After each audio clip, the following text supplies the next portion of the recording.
你好，欢迎收看《新闻面对面》，我是谢仲。来，一开始为你介绍今天要请到的特别来宾，左边第一位，民进党副秘书长何博文，大家好，大家好。台北市议员苗博雅，大家好。前民众党中央委员张玉善，五哥好，大家好。右边为你邀请到台北市议员詹委员，五哥好，大家好。资深媒体人邵逸夫，大家好。立法院荣誉顾问3Q哥陈柏惟，大家好 ，Thank you。好，那今天所有国内的一些舆论焦点，那当然你会摆在包括柯文哲、柯建筑一些案子，李文娟 ，OK， 那李文娟那负责的一些账户这些问题，她是不是不可的负责人呢？那所有这些问题在今天检方呢，检方跟辩方都有传他当证人，大家认为他是应该算是柯文哲的有信证人吧？今天那50几个问题，那基本上都是拒绝证言 ，OK， 为什么？那待会听看来宾的分析，这对这整个案情，对柯文哲柯建筑来讲，不管对案情胜或对支持者小草一些认知会有什么样一些影响？王一川这几天一直追问了黄国昌一件事情，然后包括你的前助理到底是不是被检方调查的那4个人之一？然后今天名字也出来，然后说当然黄国昌的回话还是一样。那这件事情会继续往下延烧吗？国民党党主席的选举经过了第一次辩论，所有的过程，那对未来国内政坛，尤其蓝白合之间。到底又会有什么样的印象？好，我们一个人来看。第一个，先来看大家关心的柯文哲、柯前主席像这样的一个案子。来一下，是李文娟50次跟你说我拒绝证言，然后出来中间有一段说，当时在检察官这个地方检调很凶，都不像现在在法官这个地方比较缓和。为什么是这样回答？拒绝证言权当然是所有做证人他可以行使的权利，他可以避免伪证嘛。因为毕竟说他怕检察官说他当初审讯的时候太凶，我觉得他是认为柯文哲如果被他知道他讲了什么话，会更凶，所以他在今天他大部分的时间都拒绝证言嘛，就说我不知道。这也学他的哥哥他是木可公关公司的负责人嘛。我很负责任的说，我很负责任跟你说，我不知情，但是我不知情不代表他帮柯文哲作证说柯文哲不知情。那你不知情的情况下，那木可公关公司的实际负责人、登记的负责人是你嘛？那实际的负责人又是谁？如果你没有说柯文哲不知情，你柯文哲知情的话，那可能是柯文哲才是实际的负责人嘛。如果你说柯文哲不知情，那你就要得负责啊。因为你是负责人，所以他只能说他不知情，他不知道，他拒绝证言嘛。但是拒绝证言之后，检察官在调查的时候，你在检察官问的时候，不管检察官的态度是怎样，他是非常清楚的讲出很多问题哦。你说在侦讯的那个时候，侦讯的时候，检察官问他，不管多凶，但是你很理性的凶完之后，你是很理性的讲出很多的证词，这些证词都证明了柯文哲才是实际的负责人，而且有些东西不是检察官去问的哦，而是你跟柯文哲之间的LINE的记录嘛，包含你每一季都要寄报给柯文哲看嘛，而这是柯文哲要求的。木可公关公司的账是柯文哲要每季看季报的，那你说看季报的当然是董事会，而董事会的董事长你明明就是独资啊，应该你自己看过就算了啊，为什么还要给柯文哲看？那表示柯文哲才是实际的负责人嘛，包含柯文哲还赖给李文娟说，那我竞选总部还有多少钱可以用？因为他也管竞选总部的财务嘛。那如果钱不够的话，我要不要把一些竞选总部的人事给木可公关公司来支付嘛？表示木可公关的人事也是谁决定的？也是柯文哲决定，不是你李文娟决定的嘛？那柯文哲当然才是木可公关公司的实际负责人。更重要的是，这个是检察官问他的时候，不管检察官有没有很凶，但是你很仔细的回答了一件事情，就是授权金的事情嘛。授权金他怎么讲呢？他说跟柯文哲讲说，我要付授权金给你，那你是不是给我账号？柯文哲说我知道了，我会叫陈佩琪跟你联络，然后陈佩琪还跟柯文哲跟这个李文娟联络了，拿了柯文哲第一银行的账户，支付了450万的这个权利金的问题嘛。所以包含权利金的支付，包含人事，包含他每一个月要看季报，都可以证明李文娟即使今天54次没有回答，但是检察官在侦讯的证词里面证明了柯文哲是实际的负责人。那你拒绝作证，拒绝证言，但是法官的心证会不会说啊，你拒绝作证，表示你不想要这时候回答？但是你为什么不否认当初你做在检察官作证的时候的一些相关的证词，你可以否认啊，说检察官很凶啊，所以我才这么回答的啊，那你就有伪证的危机哦。如果被查出来是真实的话，你就有做伪证的危机嘛。所以他为了避免伪证，所以他做拒绝证词的回答，但是可以很清楚的说，其实柯文哲才是木可公关公司的实际负责人，而柯文哲是木可公关公司的实际负责人的时候，从他今天的脸书你也可以知道啊，他如果不是实际负责人，那你家的事啊，关我什么事？他还要说我木可公关公司跟扁茂工厂、跟小英商号、跟赖赏商铺是一样的事情。我跟大家讲说，如果你跟木可公关公司是没有关系的，李文娟才是实际负责人，你就不用发脸书去澄清说我跟其他人都一样啊。但是我要讲的是完全不一样。我讲3点完全不一样的地方。第一点，这些所谓的扁茂工厂也好，小英商铺也好，赖赏商铺也好，这些都是在选后就关闭了，而且他们都开发票，清清楚楚卖了哪一些东西，账非常的清楚。而你柯文哲的木可公关公司选后继续开，还要扩大营业，还要开咖啡店给陈佩琪负责，这不是你陈佩琪在脸书上面写的吗？那怎么会不一样？人家是选举后马上关掉了，你是选举后继续营运嘛？另外要讲的是权利金的问题啊，哪一个政治人物会说我的授权啊？你们以后啊，我要用我的木可的柯文哲的名字或柯文哲的 logo， 那个 KP 的 logo， 你要经过付授权金给木可公关公司。我以前是扁茂工厂的执行长啊，我卖100块一顶帽子啊，外面卖150块啊，我们抓都不敢抓啊，都不敢告侵权啊。为什么？那个是为了选举嘛，所以我卖100块，你卖150块，你帮我宣传，所以你赚一点钱算了，让你们去赚。所以我里面卖100块，外面卖150，卖200块的都有。这个叫做选举上面为了推广这个我选举的气势，所以我才做这些宣传嘛。他为的不是赚钱，而柯文哲呢，你的木可公关公司就是为了赚钱嘛，不然一张演唱会的票8800块，跟所谓的实际的所谓你歌声的这个价值是不相符合的嘛。你一个杯子要卖1-2千，你的咖啡包要卖那700-800，这些都跟市场的价格不符。跟市场的价格不符，检察官跟法官跟所谓的监察院在认定的时候，他就不会认定你叫做商品。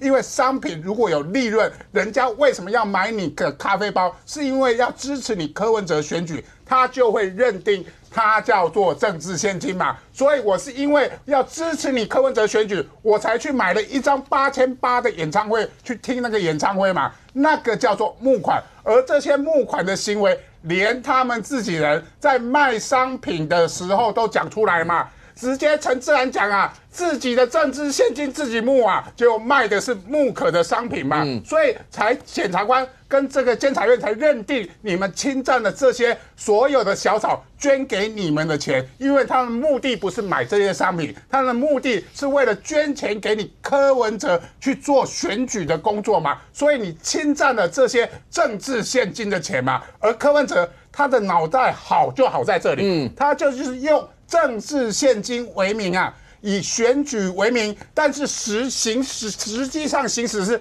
赚钱为实啊。赚到了钱，我要进到木可公司，然后我要收我的权利金，然后其他的商品总共侵占了6000多万的这个木可公关公司，侵占了民众党跟这个政治这个竞选总部的这个政治现金的捐款，这些都是小草1块钱1块钱欠能。欠长内多，你关出来的时候，你改弄做你自己的资产的时候，就是标准的侵占政治现金，而你是用政治现金为名，用选举为名去行使所谓的赚钱的实在的事情。OK。这整个在今天，其实大家都觉得说，从清华城一直走到现在，讲木可啦，讲政治现金啦，讲公益签案这些，是不是表示整个侦办法院这个开庭的过程也慢慢应该到了已经后段了吧？那到了11月、12月，会不会就真的要进入所谓的辩论的那些程序？但是过程来，阿苗，我们分2部分，一个是法律上的评论，另外一部分，这总是会有所谓的政治上或是舆论上的一些嘛。好，我们分这样来讲，第一个。李文娟拒答54次，而且落泪控诉检调很凶哦。他不是只拒答哦，他有这一趴哦。中间检察官诘问的时候，包括你是不是木可登记的负责人，这个应该是很容易的一件事。木可资金谁提供，然后木可所有这一些问题，他全部回答。这一段是媒体上面有，我不知道在媒体上面解读的这一段是不是他的原文讲的。媒体上面讲说，李文娟表示，检察官的提问如果回答可能因此招致处罚或被诉追，所以我要拒绝回答，拒绝证言。各位知道被告有缄默权，然后证人你没有缄默权。可是如果有某些状况之下，你可以拒绝证言，其中有一点，那是讲说对于自身有利害关系。我不知道李文娟讲这一段到最后会被做什么样一个解读，因为如果当你拒绝证言以后，不要忘了李文娟是在侦查庭，是经过侦查庭的，所以检方是有一些笔录在的。到了院方是为了表示当时这些笔录确实有事，所以要经过交互诘问。然后你到院方这个地方出现了这一段，因为可能跟自身有利害关系，或是你说处罚可能会被处罚或被诉追，所以我拒绝回答。那这一段可能就要由院方来认定当时检方的那些内容是不是确实属实。如果观众朋友你自己想想看，你是法官，你大概会去怎么讲？因为如果你拒绝证言嘛，那就是这样。然后呢，接下来李文娟在侦讯的时候，对于谁提供柯文哲第一营的账法，就是刚才讲是陈佩琪啦，后来又说是橘子给的。然后呢，检方问说哪一个是真的，李文娟崩溃哭着说，检调常以很凶的口气问案，我当下非常崩溃。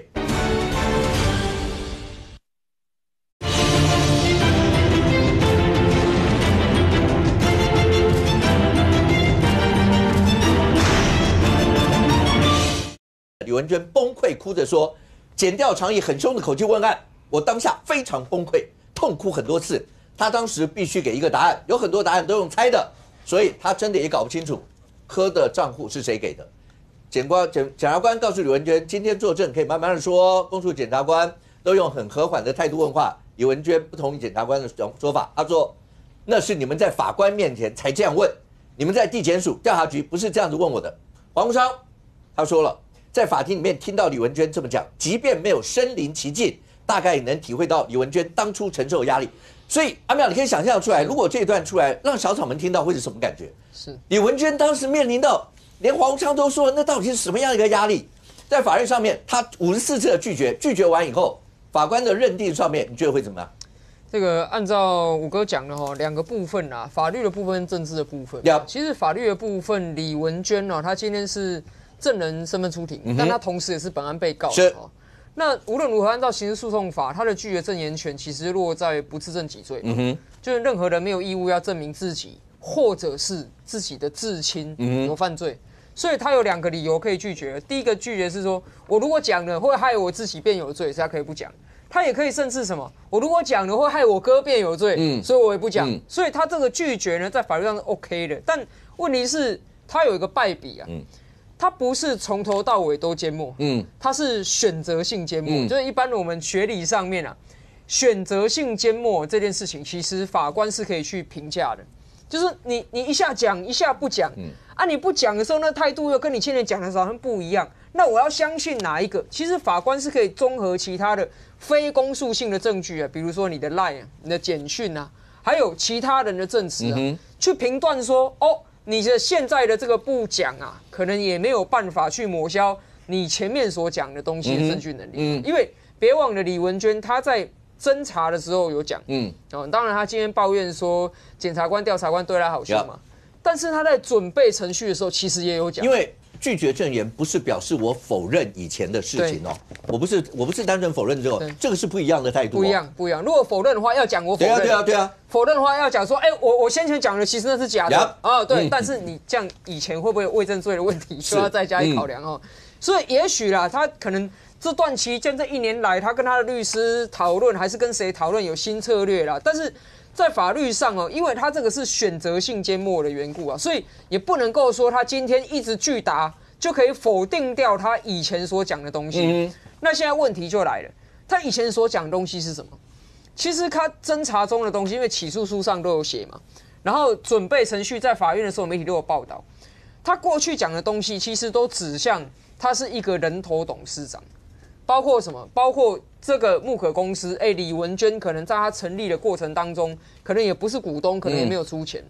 第二，他个人的履历、过去的经验，好像没有经营过什么商业，然后也没有这个所谓的会计啊或法律啊或者是商业的相关的证照哦。他过去的这个服务大概是在大卖场做一些零售推荐，哎，对，不是说那个行业不好，而是说他过去并没有经营这样公司的经验，可是一来马上空降个董事长，这个在一般的情况下非常少见嘛，所以他当时侦查的时候有讲说是他哥哥找他来，哦，马上空降个董事长之后还给他月薪8万块，但同时他也有讲什么？同时他有讲说柯文哲会管账，然后呢，也有查到可能一些 LINE 跟简讯里面有柯文哲相关指示，其中我觉得杀伤力最大的其实是柯文哲有传讯息给他说，请他把木可的账本处理掉。为什么说这个杀伤力大？因为我们现在纵观所有的证据哦，你看柯文哲他自己到现在他的坚称什么？大选期间，我只忙着政策形成辩论了，募款并未经手。木可跟小英商号赖赏小铺一样，都是合法合规，尽照罗织入罪哈。他到现在还坚持这样的说法哦，他非常坚持什么？他很坚持他跟木可公司没有关系。可是李文娟之前在侦查中的证词，还有那些赖跟简讯证明什么？证明柯文哲可以指挥木可的董事长，这一点就是和小英商号跟赖赏小铺最不一样的地方。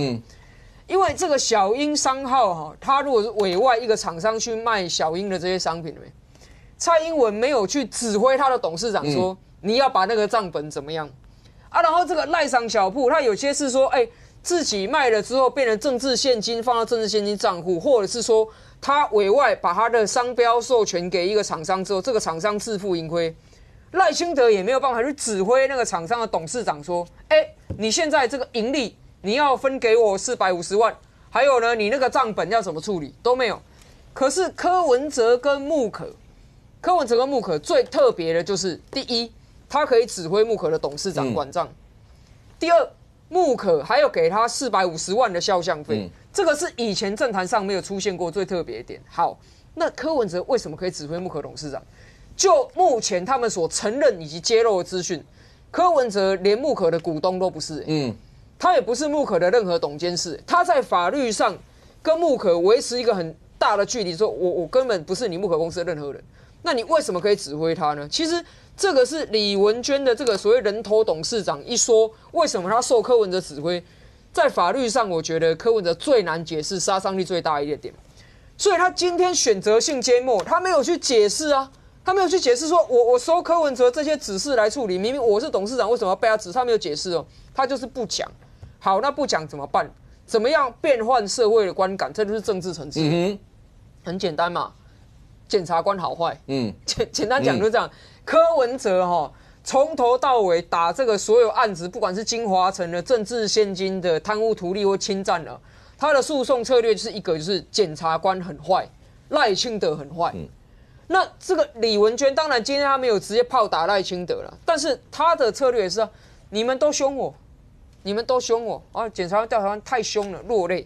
他还是在主打检察官好坏这一点，但是这里也有个败笔，因为我之前有看那个北院更裁啊，柯文哲跟应小维持交保这个裁定，北院有写一段很关键的，他说高院问我为什么1个月前说会串供，但是过了1个月就说不会串供呢？因为我问了好多的证人，名单列出来。还有第二点，剩下还没问的证人，过去在侦查中的证述，辩方均不争执证据能力。所以地院就说那这个串供的风险很低了啦，因为他们都没有说侦查中的笔录不能用嘛，所以就算他来庭上讲一些跟侦查中不合的，我还是可以根据我自己去判断说是不是暗中出供。白话讲就是这样。那问题是，如果你今天李文娟你要主打检察官很坏，那为什么你的律师没有去争执说你的侦查中笔录的证据能力？没有去否认说侦查中讲的不实在，对不对？所以我觉得今天当然是一个政治的局啦，政治的表现啦。那柯文哲，我看现在他在发这个脸书，应该没有人会质疑说不是他本人了，因为他本人就在外面。那可是他的这一些原因比附呢，其实某种程度上你可以看到他讲说什么，就是说我我这个小额捐款个人跟团队18万笔啊，集中最后一个月账务混乱啊，检讨改进。但我个人和我的团队绝对没有公益侵占或背信。注意哦，这里有3个字的意思。什么意思？为什么要加的意思？他可以否认我没有侵占哦。为什么要加的意思？就是说我主观上没有啦。这是一个技巧。比如说什么呢？这个案子社会事件啊，举个例子啊。今天甲指控乙说性骚扰哦，他触摸了这个身体隐私部位，那这个乙呢，他可能怎么辩？他如果有摸是事实的话，他只剩下一个辩法，就是说我有摸了，但是我没那个意思啊，就是我没那个意思嘛。那柯文哲的这个辩词呢，其实也蛮微妙。你说小额捐款笔数多，我相信侯友宜跟赖清德也很多，而且政治现金在投完票之后，不是账本马上交，是给你3个月去整理。投完票之后3个月再交账本，再怎么讲，你的那个科技的那个平台啊，透过刷卡进去的那个，它直接汇出报表。虽然现在还在讲说啊，18万笔没办法整理哦，其实在给啦。啊，重点是什么？公益侵占或背信，他没有否认说钱有流来流去的这事实，他只是说我没有这个意思。那所以讲来讲去，其实今天他在法律上，其实他们都没有否认太多啊。只是在政治上面，他们不断在塑造说北检政治迫害这个印象，大概是其实我认为就是为了一审的判决结果预先拆弹，预做铺陈。OK， 当然那个过程当中，来淼，你刚才那个柯 P 的那个前面那一章，对你再用柯 P 的口气念一下前2段。大选期间我只忙着政策形成和辩论募款事务并未经手，木可就跟小1、3号赖商小铺一样合法合规，竟遭罗织入罪。好 ，Thank you。阿苗比较像，还是你的助理比较像？他的助理是专业的，真的吗？对，我知道比较像，你的助理比较像。知道柯 P 秀的声音是这个助理去唱的。真的是真的。是他哦，是他。难怪我听他的声音超像。他的助理是专业帮柯文哲配音的，对，是真的。然后那个时候这边想要爆一个料啊，柯文哲就跟他讲说，不是啊，你不要来我这边了，你要去民进党那边，给他们骂啊，把那些不公不义的这个财富我给他赚回来。所以他就来绿营这边。是这样的。OK， 不要找我拿，我没有钱呐。我现在看一看，你不会没有钱。来 ，Thank you， 好，就这样。刚才那张。柯文哲到这章的时候还告诉你说，对大选他只忙这些嘛，所以他跟他的团队都没有那样的一个意思。法律上就是我不知道客观的状况，你们觉得像不像？但就阿苗讲，我没有这个意思，就是我没有犯意，我没有任何犯罪的故意，就是这个样哦。但是他还加几句哦，合法合规遭罗织入罪。柯文哲叹一声，一群奉公守法的公务员照样可以整死无辜的老百姓。奉公守法的公务员应该就是现在在侦办的这一群，这些都是奉公守法。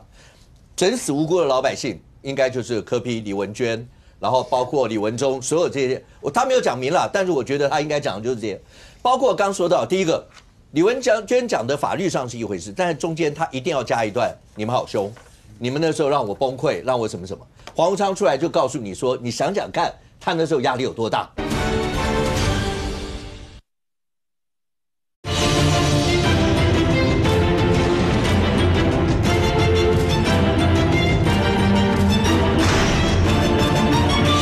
黄国昌出来就告诉你说，你想想看，他那时候压力有多大？你想想看，对支持者跟小草听到又是什么样的声音？今天柯 P 在出庭的时候，连包括因为最近大家会关心他的身体嘛，因为陈佩琪又讲了他的身体啊，有没有疮啊，有没有什么这些，你会发现陈佩琪发的那所有的感觉上，他已经讲到了，就是柯文哲几乎已经被整到不是当初那个样了。讲白翻译成白话是不是这样？所有这些你看会造成多大一些舆论上的一些力量？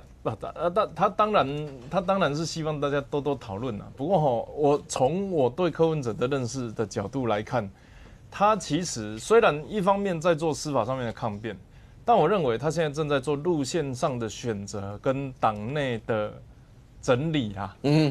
原因是这样子，有一句话叫骄兵必败，哀兵必胜嘛。那请问一下，黄国昌现在的情况看起来是骄兵还是哀兵？然后陈佩琪跟柯文哲他们的状况又是怎么样？已经讲到连屁屁上面有东西都跑出来了，还长花菜，还长花菜哦，我没有讲，才带状皮蛇哈，就已经把自己讲得很惨了嘛。意思就是啊，差不多了啦啊，你要我了不起是吃相难看，或是不懂法律啊，你满面搞绑个安内，这个哀兵吧，100%哀的吧？黄国昌当时打仗是怎么打的？北检党检媒体有这样子可以办案了哦，民众党北检违法滥权，赖清德独裁，有无逐工安尼叫啥等唔知动这看 repeat， 逐工就讲同款呢。那我问你啊，如果他这个方式是 OK 的话，柯文哲应该出来大大赞扬黄国昌。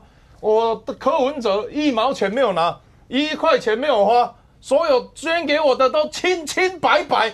哇！你北检聚众那些小草，不用嗨到跳起来哦。怎么不敢这样子？为什么没这么做？他没有要选择那个路线呢、于是，其实民众党他党内是有不一样的想法的嘛，这个是很明确的。再来啊，当然待会谈到黄国昌好，所以不要转台，后面还有更精彩啊。问题是啊，在柯文哲这一段的时候，柯文哲现在要想办法先摆脱一件事情，就是话语权在我身上。所以陈佩琪发文也好，柯文哲发文也好。他们的主 key 要在这边，他要先确定这些，你不能让黄国昌帮我发言呐、不然你什么时候跑去给我带你要选的助理去那边冲浪？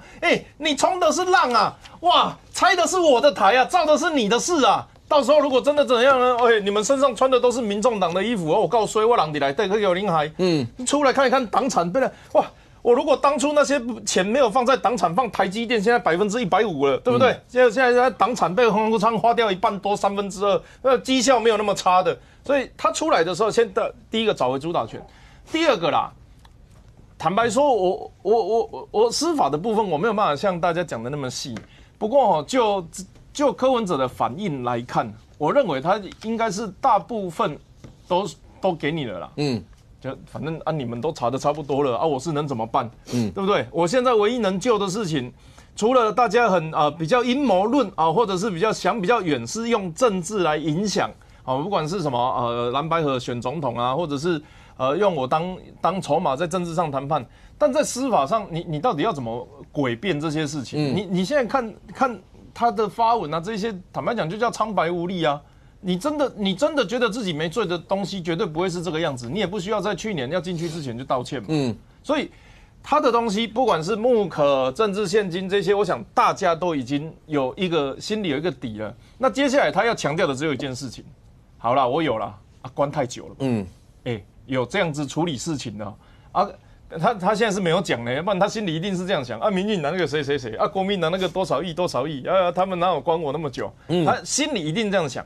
但是他想要制造这个氛围，他想要让人家觉得不是啊，蓝绿白都有，为什么我关1年多啊？这不是政治迫害，什么是政治迫害？所以他现在在操作的地方比较像是把以前的小草找回来啊。这个把小草找回来，就会遇到一件很冲突的事情，是为什么小草变小葱？为什么我的小草流落四散各地？他们也觉得真不小心把助理名字，为什么柯文哲对不对啊？他这个科学理性务实啊，然后在政坛上自立门户啊，不像黄国昌是见神杀神，见佛杀佛，见兄弟捅兄弟，要见老板杀这个背刺老板的。他至少是独立的一个个体，一个政党啊。结果看起来黄国昌变小蓝嘛所以这些小草他要把它呼唤回来。我认为柯文哲比较在做的事情是这样子啦，他跟黄国昌比起来还是比较有良心一点点。不过现在看起来，刚才三哥讲说好，是不是整个形塑城市政治迫害？然后所有这些，这是为什么？好了，你说为什么从当初朱立伦喊了一个柯文哲是不是有被政治受压，一直到现在看起来，民调上面看蓝白的支持者有很多人觉得这整件事情是不是有政治干预司法的问题？但是蓝营跟白营还是有一点不同，就是白营一定很清清白白，蓝营是在程序上觉得说为什么要压这么久，有没有什么这些？但是不管怎么讲，尤其这几天像不是像共谍案也有人被交保，所以你会看到有很多的支持者就会去用那个交保的金额去比柯文哲的金额。这也是为什么陈佩琪发一个文讲柯文哲身体变成这个样，然后柯文哲出来脸书只要发，甚或连李文娟，我不知道他有没有意思想要讲给外面人听，但最起码也许他的心情当时是这样。可是你也可以想象，这些话一讲出来以后，对所有白营的支持者，对所有小草听到，再加上黄国昌这么一推波助澜一下，这整个就显然已经变成好。第一个，司法是不是还在受到信任？第二个，在政治上面，它还是单纯的一个司法案件了吗？首先当然，因为柯文哲从他这个看守所出来之后，到陈佩琪医师发文讲他可能这个有可能 HPV 的病毒等等，然后可能这个身体上发生怎么样的事情，包含李文娟这次这个所谓在法庭上他保持他的缄默权，但中间也一度哭了哦。所以你整个加起来之后，然后民众就开始觉得说，哎，对啊，为什么司法面对柯文哲或民众的案子都这么的强烈，都这么的强硬？但老实讲哦，这个我真的搞不清楚，到底检察官是不是面对所有的这个嫌疑人都是这态度，还是会好好问话？我真的是个问号哦。但的确他们在对外呈现上，民众党支持者绝对买单啊，绝对觉得是刻意的司法打压跟迫害啊。然后但是我觉得有个关键点在于哦。柯文哲的案子其实除了金华城案子，包含像木可的公司，然后跟什么种蛙基金会、新故乡协会等等这些捐款流向的部分，还有肖像权的东西，过去这1年讨论非常多。但老实说，现在大家都忘了，太复杂了。你现在重新用电视墙把他们关系又画个关系图连起来，大家不想听了。为什么？觉得说啊，这个东西回到民众党支持者就觉得，哎，我金华城看起来没事，我金流也没找到。那其他东西应该是司法打压吧？啊，你们金华城找不到柯文哲问题，现在跑来找木可问题，但客观来说是同时进行的案子。但的确回到这个在这个先后呈现的这个顺序上的时候，大家就会觉得，民进党政府是不是重新针对所谓木可公司的事情，重新要找柯文哲的罪状，刻意的政治迫害跟打压？一样，他们可以用这样的方式来去诉说哦。那我会觉得那。这样诉说之后，大家都会买单，甚至是搞不清楚状况的人也会买单。再加上有更关键点，好，来自于柯文哲是多少？7000万交保嘛。然后这位这个总统府前司仪，他是总统府的前司仪哦。然后他是这个吴尚宇哦，他是多少？50万交保，50万交保。那他整个案子里面，当然他本身其实没有新闻没有说他到底收了多少钱哦。但其实相关人加起来，他大概两笔钱加起来大概是800多万，他再分下去，但不确定他拿到多少钱。那你网络上就很简单啊，就回到说，共谍影响国家安全，还总统府办公室里面的人。我也，你看一下那个50万前面那2个字怎么写？认罪。现在这个好像没有。没有。现在他交保当然是怕他所谓的逃亡，或者他有被羁押，就是穿证之余嘛。那我觉得认罪是一回事啊，然后但他交保金额又是另外一回事啊。那当然我会觉得，那回到柯文哲案子，那网络上怎么讲？柯文哲我金华城没找到金流啊，那我干嘛认罪？所以你就是压人取用，你就逼我还拿一个高额交保金啊！所以当然你用认罪这2个字回到民众党支持者，他们根本觉得没关系，柯文哲没有罪啊，不就这样子吗？所以我会觉得那真正问题啊，我客观来说，回到现在，我一直认为金华城的确以目前而言，柯文哲相对是目前看起来相对比较安全的。但木可公司这个所谓金流部分，它有它的复杂性，但它回到我们政治人物一般在面对选举跟政治现金的时候，其实柯文这次的方式，这种肖像权的授权费是一个崭新的他自己创出来的东西，的确跟过去扁帽跟小英不一样。那请问一下，这个要怎么去认定它到底是不是有没有所谓公益侵占的问题等等？那这部分我认为它会更复杂，而且在司法上也的确会有相关的所谓的一个嫌疑跟罪行啊。那这最后要看柯文哲跟他民众党怎么样去解释这个事情。OK， 我以为你刚刚讲说你觉得金华城比较安全，是说包括贪污跟图利，因为贪污是1500到图利，你觉得贪污了？对那部分，其他当然最后当然是要看法院看怎么样判。但来波有没有听到？刚才委员讲的意思就是，所以你看从柯文哲他自己发言，因为最近几天他才可以发言。没有，他那时候是出庭的时候在法庭上，包括陈佩琪也发文，就连李文娟说崩溃或什么，支持者一定买单。那所有的刑诉出来的结果就你们这个弄不到，那个弄不到，这个要压人取供，他会简化成这样。陈佩琪只要讲一个什么猫狗喂厨余是吧？他讲到柯文哲在那个看守所的时候，那个所有那些，你想想他们就一定有很多人讲，现在21世纪的台湾，你们就算是罪犯，因为看守所还不是罪犯哦。就还没有确认的哦，你们这样对他嘛？因为陈佩琪口中讲的，还有那个什么电子脚镣，如果一旦没有讯号，老人家了，然后你们每天3不5时打电话，他一开始还说的是每天都这样哦，后来是高检署出来说没有，是12天4次嘛，是有1次是没有收不到讯号什么，另外3次是离线什么什么。但陈佩琪一开始只是说几乎每天3更半夜打电话哦，你知道那听在小草耳中，谁受得了3更半夜每天还是个老人家这个5哥，我是觉得他们现在就是欧良谁的。我举例来讲你说像委员刚刚讲那个，就是说，哎，他现在又举这个吴尚宇案子，其实之前你记不记得他们是举陈怡君的案子？坦白讲，每个个案是每个个案不同，包括刚刚3Q 立刻就讲说有没有认罪，其实也是个关键。但每个个案不同，但是你要把所有的个案混为一谈，看，哎，那个才100万，那个50万，这个为什么要那么高的交保金？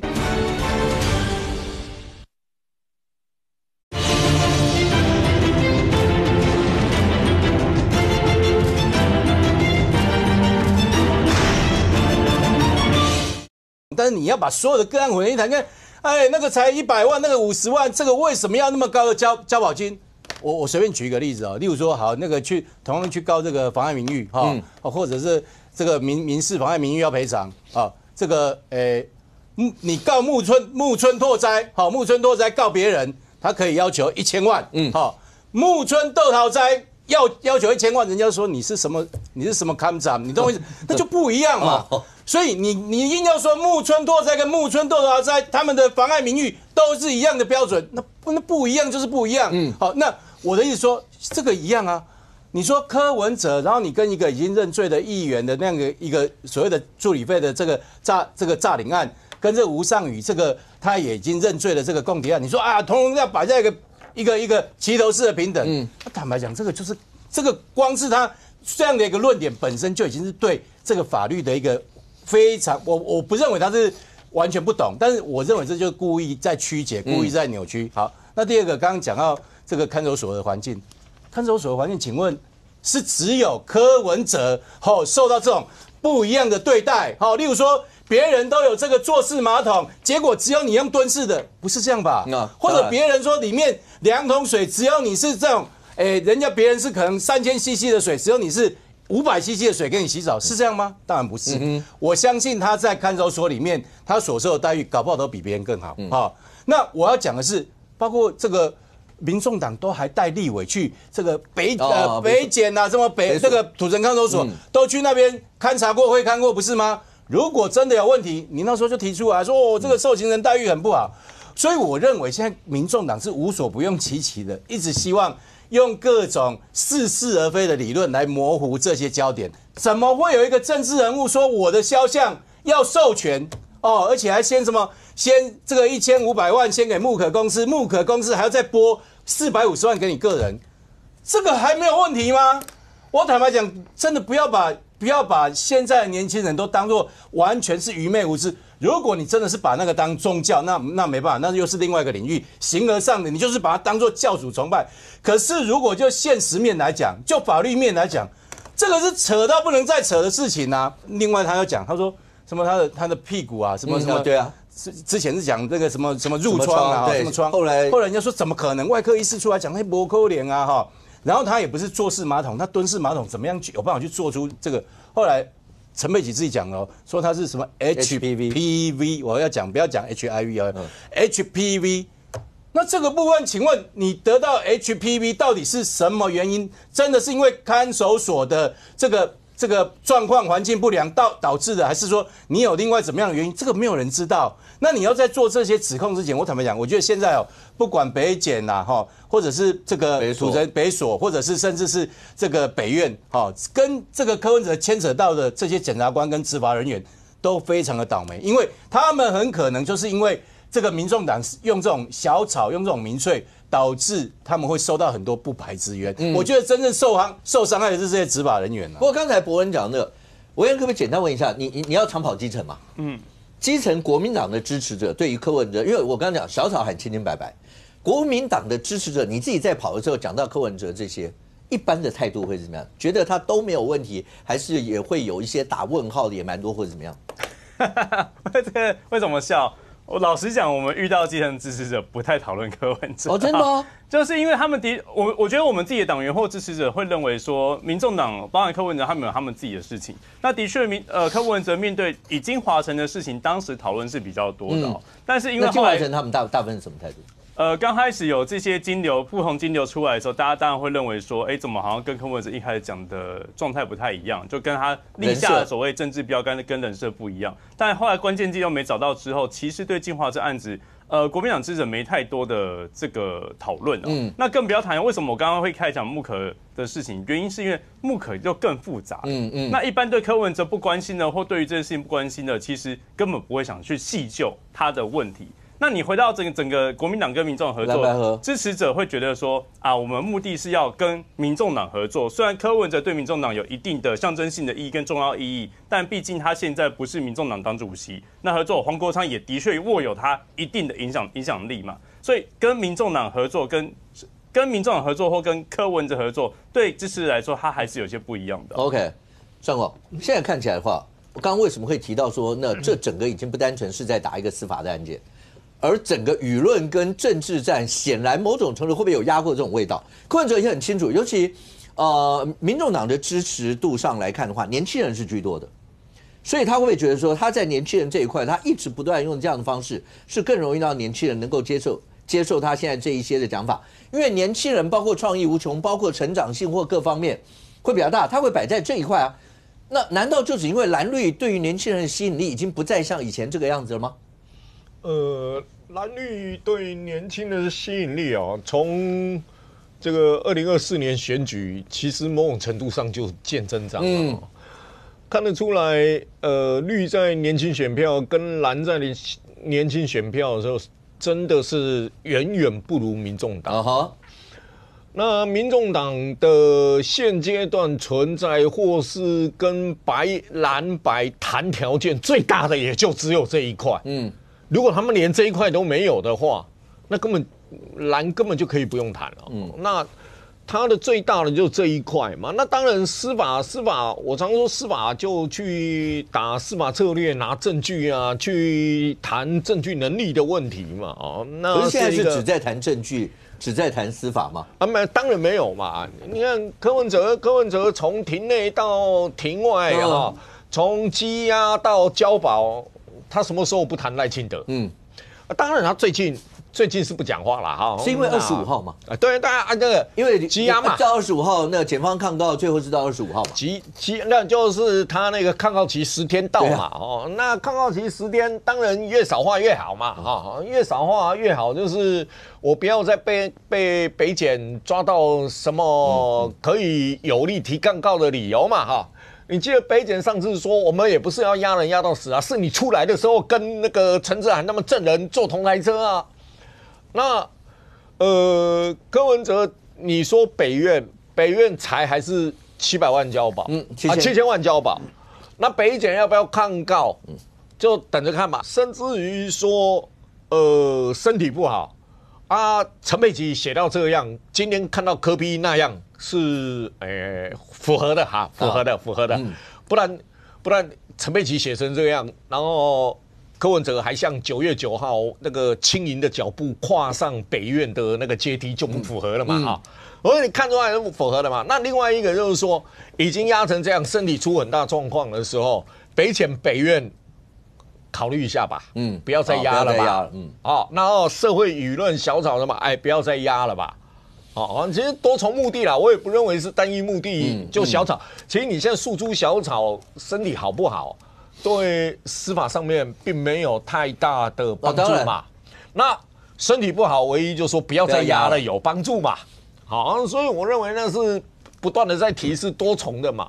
那当然，司法打到最后，柯文哲当然这一段时间比较少讲话，然后都是私底下，不管说是黄国昌密会他啦，或是周瑜修说有去看他嘛。现在你看到柯文哲的话，是周瑜修或黄国昌出来说。OK， 你现在已经不是这个柯文哲说，然后周瑜修就2028年目标就是一致要拉下这个赖清德啊。然后他还说赖清德就长那个样子嘛，讲也不会听嘛，讲了也不会听等等的可以看得出来，他还在跟大家谈的时候，我曾经说过嘛，他出狱以后，他的政治性格是比较变刚的，比较硬。他以前会在绿营里面要骂绿营，还会留几句话；骂蓝营留几句话，还留一些空间可以在里面周转。但你可以看到他出来以后，对绿营里面他是蛮硬的。他的政治性格你会发现出来以后，他有他那个刚硬的那一面，比过去还刚硬的那一面。所以现在是他不能公开讲嘛。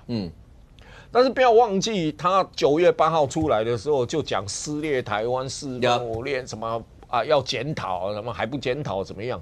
但你看今天周瑜修在节目上面的时候，人家也是问他撕裂台湾的问题的时候，他就答柯文哲说，他不会改啦，他就长那个样子啦，等等。那当然这一个被传达出来，当然是某种程度上还是一个政治嘛。那还是一个政治嘛。郝龙斌也讲说，他跟柯文哲小恩小怨都翻页了，所有这些都应该翻页。他接下来会跟柯文哲见面，跟黄长联，因为这牵扯到未来。虽然国民党党主席还没有确定嘛，可是郝龙斌毕竟是热门人物之一。这也牵扯到蓝白未来合。如果他们两位是一个是实权党主席，一个是党主席，两个人要谈的时候，你觉得柯文哲经过了这1年以后，他跟郝龙斌，不要忘了那时候从5大弊案一直到5大案。真的大家都能够放掉小恩小怨，眼中都只有赖清德了吗？我觉得目前为止看来啦，就是说柯文哲对赖清德的怨，是不是高过对郝龙斌的怨？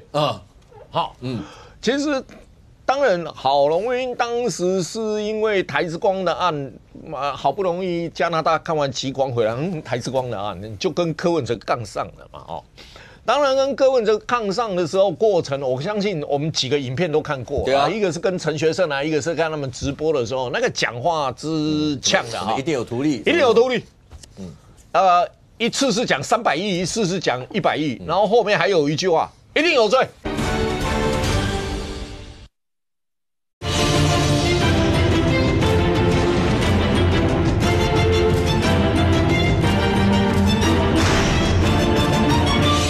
当然，郝龙斌当时是因为台之光的案，好不容易加拿大看完极光回来，台之光的案就跟柯文哲杠上了嘛，当然跟柯文哲杠上的时候过程，我相信我们几个影片都看过，对啊，一个是跟陈学圣一个是看他们直播的时候，那个讲话之呛的一定有图利，一定有图利，一次是讲300亿，一次是讲100亿，然后后面还有一句话，一定有罪，一定有罪。所以那时候在对抗的过程当中，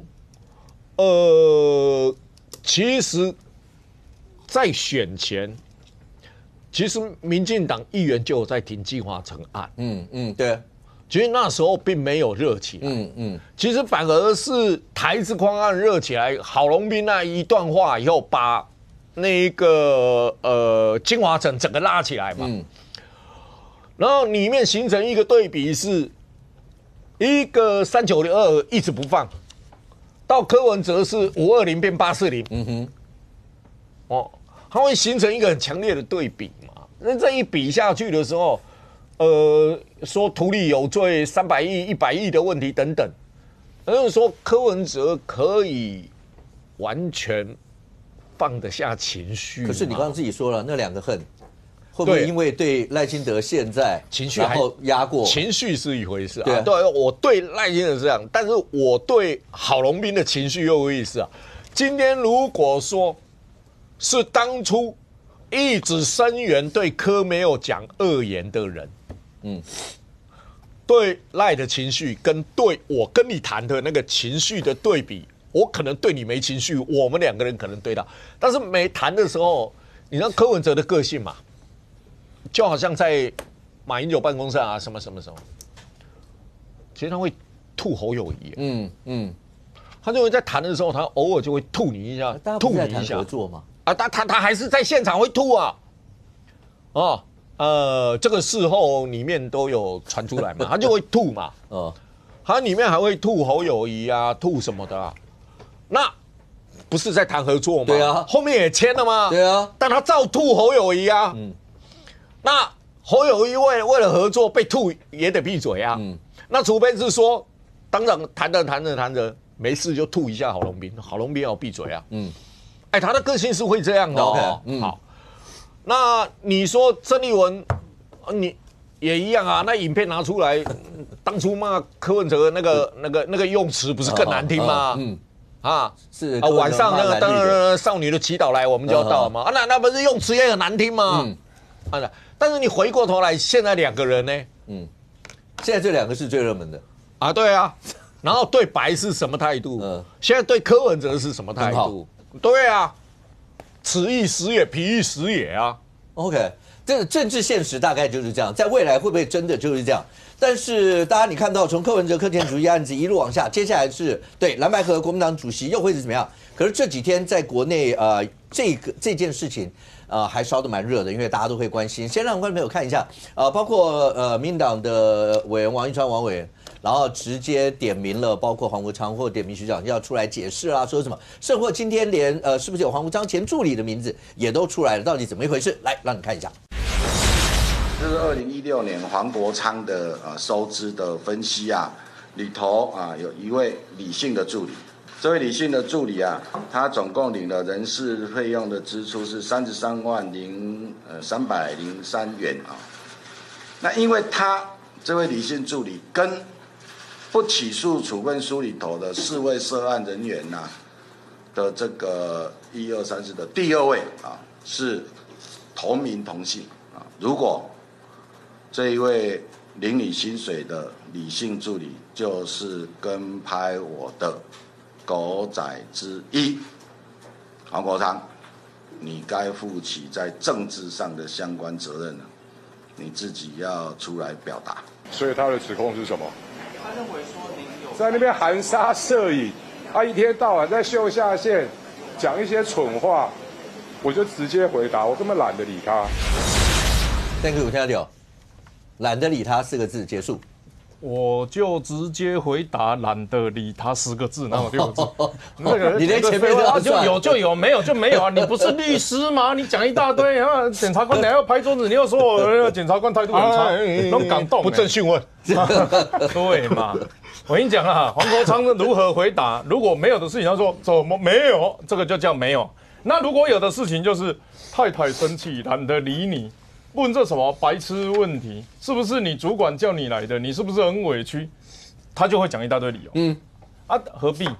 就今天你不要干这件事情，不就没事了？好，这件事情我们要起头是讲在从王义川他其实是已经是一个爆点，但在王义川之前，陆陆续续有陈时中、梁文杰、潘孟安，甚至有可能有偷拍的影像，也有不知道哪里来的监视器，甚至还有国外的，所以这个偷拍的政治的偷拍风其实在这2024的选举到现在是一个非常，我觉得非常恶毒的。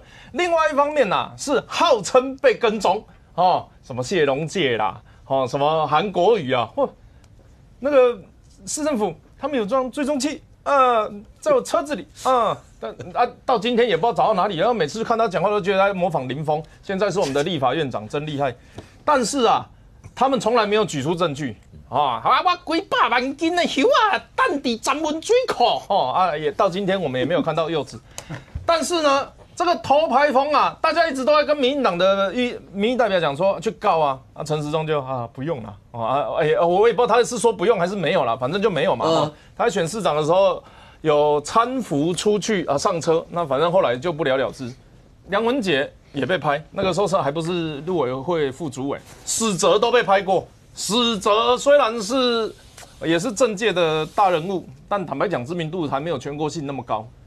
你什么都拍到底是谁？我们就很想知道嘛。不要忘记李正皓在被喷辣椒水之前，他是有被跟拍过很长一段时间。据我跟他私底下聊他气到他下来的时候，他不屑用他自己的手去留下指纹，他是拿领带去拍对方的车窗的。他是有巨细靡遗的去讲说。拍也不要拍成这样我本人又被拍过了就乖乖的也没什么事。好，那到王义川这个点王义川真的生气了，不是交通违规的问题而已，是那一天风这么大，那个发型有点稍微高起来，气到跟这个我们以前有个立委一样，说这个是我们少女的情怀，头发怎么可以还没有准备好就给我流露出去，生气嘛，提告。8月份在不起诉书确定之后他是原告当事人，他把东西拿进来看，一看发现哇不得了，原来跟黄国昌有关系。那其中呢，当然了，黄国昌跟一个好朋友叫张晋元，其实我都说这个叫黄国昌铁三角啦，啊，待会讲民众党如果又讲到，所以还是不要转开。这个黄国昌、张晋元还有郑生元这3个，是黄国昌多年的好友。一方面是帮张晋元树立一个叫做吹哨者的形象。然后让他去上专访啊，各方面帮他辩护，他们形成一个强力吹哨者跟强力监督者的联盟。那当然，银行那一方面在跟他们对立面的这个银行方，他们就说这个是用吹哨用揭弊来掩盖自己的涉嫌违法行为，所以他们两个人就互冲嘛。那当年舆论是在时代力量2016年这个黄国昌这边，那自然的吹哨者风就吹起来。另外一方面，郑生元跟黄国昌关系也很好啊。郑生元现在还在帮柯文哲打案子，我都有的时候怀疑柯文哲看郑生元的眼神，不知道是正眼看还是斜眼看。好，那黄国昌跟这个张晋元啊，原则上来讲，简单的说就是有钱的，有这个资金往来的关系嘛。然后比如说民报我们知道过去陈永新医师跟黄国昌非常的好。那他就民报出现困难，请这个张晋元来帮忙，成立吹哨者联盟，请张晋元来帮忙，一直到这个超思国际。好，那接下来呢？后面凯斯啊，你看我们超思是鸡蛋啊，这一段剪掉，这一段拿来当预告，精华是不是？好，凯斯是不是？好，那凯斯集团可能就有其他不同的投资，他投资到其中一间呢。叫做这个是什么蛙哥啊？求真民调。那总之，民众党张晋元跟黄国昌这3个就弄在一起了。后来才发现党检媒，大家很紧张。黄国昌言必称党检媒，因为黄国昌自己有什么？有党狗媒啦。党是他一天到晚讲民进党是党检媒嘛，要党机器嘛，对啊，北检嘛，媒体嘛，你们绿营民嘴网军侧翼嘛，这个叫党检媒嘛。结果我后来看一看说，哇，你还有狗仔他没有检察官，但他有狗仔啊，他用狗仔进行一个灰色地带的作战啊。他们跟你说他没关系，他讲说都讲一些蠢话，跟他没关系的感觉啊。好，有没有关系？来，这个人叫做我们因为名字码掉，我们就不叫本名。好，我们先给他一个外号叫 Tower， Tower， 李 Tower， My English is very well，OK， 好。他在这个过去黄国昌选举的时候曾经领过他33万元的330303人事支出的费用。那另外一方面呢，在时代力量党代表参选的时候，大家要知道，像蓝绿白都好，他们在选的时候，我们老百姓可能不知道，你们有没有看过那种像宾果牌？就是一个文件上面有7个、8个、12个号码。那就表示什么意思？你挺我何博文，这是我何博文的子弟兵，12个，大家投给他。那个什么中常委啊，中常委投给谁啊？地方执委投给谁？党代表投给谁？3张票，1人1票，一张票一世情。黄国昌也有做同样的9宫格呢，从北到南呐，有候选人，有基层党部志工，其中17号的李涛就是这个双北的整体造型化妆师。根据该党时代力量过去前党工叫做一位詹女士，詹女士她就有出来讲啊，说过去这个李涛不只是在当黄国昌的黄家军当过党代表的候选人之外他甚至是在高家所开的补习班里面执教。高家是。高家是黄国昌的太太，因为你不讲，观众朋友不知道高家是谁。然后另外一方面，他也有指涉，但讲的不太清楚，好像也是什么高家3子的家教导师。好，那总之这个是一位詹姓的时代力量的前党员所提供的。好，我讲这些东西的目的就是，你以前连看的时候，那合掉你的大细声匹配好啊。那变讲到你这你的助理呢，有了你的薪水呢。那另外一方面，过去他跟时代力量党争，他在时代力量做党争的时候，有一件事情很明确他曾经派一个应该是姓李的，跑去选中正万华的议员。那当时乒乒乓乓弄得很大声，这个动作直接得罪林长佐。为什么？因为林长佐是那一区的立委，那都是绿营的议员帮我选上立委的，我时代力量派人来这里不就是摆明了跟人家吵架？何况当时台北市党部的主委是林长佐，那个时候讲好嘛，台北市是林昶佐，新北市是黄国昌啊，互相不侵犯嘛。结果黄国昌派了一个人跑来选中正万华，造型还弄得跟林昶佐一模一样。这个人就是现在汇流新闻网的副总，所以这一些人就是黄家军，这就是黄国昌惯用的手法，挑拨两边的关系，见缝插针。只是现在居然进化到还有偷拍，用他的党狗媒，然后来进行这种操作，好。所以我要奉劝柯文哲跟民众党，奉劝真心的，信不信由你。捧你的人不一定是在帮你，杀你的人也不一定是在害你。我们跟你讲这么多次，你要记得，柯文哲在羁押之前留下的最后身影是道歉记者会，他是想要息事宁人的。这一年来走出来的时候，大家都来看着你是黄国昌害的，你要先搞清楚这件事情。再来，今天会骂赖清德的时候，国民党也挺你。那个什么+86、+852的那种国际码的网军也挺你，民众党没办法，他只能挺你，你是主席。但是今天要打柯文哲的时候，不好意思哦，民众党就不会跟你了，就剩绿营在打，蓝营的现在爱打不打。我跟大家讲，这个东西是你在制造目标的时候，是你的讨厌者有谁，而不是你真的能够聚集谁。黄国昌现在一直在给自己一个迷药，柯文哲的支持者是真的柯文哲支持者。黄国昌的支持者有很多是国民党的，是不知道哪里来的网军车一个他自己制造的幻觉，他就喜欢那种万人追捧的状况。那其中他能够在这一年耀武扬威最大的原因，就是他一直把柯文哲当沙威玛在流。我已经讲过很多次了，如果柯文哲不在里面，如果柯文哲不是受害者，蓝白没有共识的条件。民众党支持者要先搞清楚这件事情。如果柯文哲不在里面的话，蓝白没有同一个鼻孔出气的必要性，那不然就同一个党就好了，干嘛要分两个？原因就是柯文哲在里面，馆长才能就跟朱立伦讲政治迫害，然后黄国昌才能一天到晚在那边赖清德独裁，然后整个社会都没有办法去讨论财划法、限塑法到底发生什么事，我们怎么检视，老百姓都一直被赖清德独裁那种杂音，那个就像以前 AM、FM 我听这个频道，那黄国昌就一直在那边旁边一直叫那种感觉，所以民众党自己要先搞清楚。你现在柯文哲跟黄国昌的路线，第一个党狗媒路线是什么？斗争、分化、挑拨。我问你啦，他今天敢拍绿营的民意代表，你怎么知道他有没有拍蓝白营的？你怎么知道他有没有拍自己人？陈智菡你有没有被拍？周瑜修你有没有被拍？你们党内能够允许这样子的人一推3、4、5说没有跟我没关系？问这什么没下线的问题？他敢这样子做吗？你现在让人家知道有这个工具，伤害的是黄国昌你自己人的人格。你不要以为这种东西你可以跑掉。民众党支持者也是啊，柯文哲支持者有一群人是含羞草，不要谈政治啊。柯文哲不错啊，大家都有做坏事拿多拿少的问题啊。黄国昌没有，他都要100%，这种人是会把他吓跑的。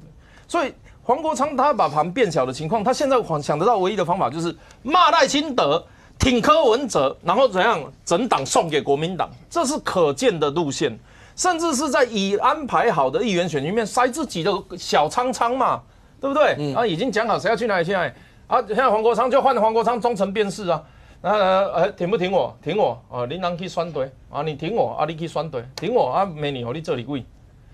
唯一的变数就是柯文哲出来的，所以黄国昌现在最大的问题就是怎么再把柯文哲塞回去。然后柯文哲最大的问题是黄国昌到底掌握了多少民众党的影响力？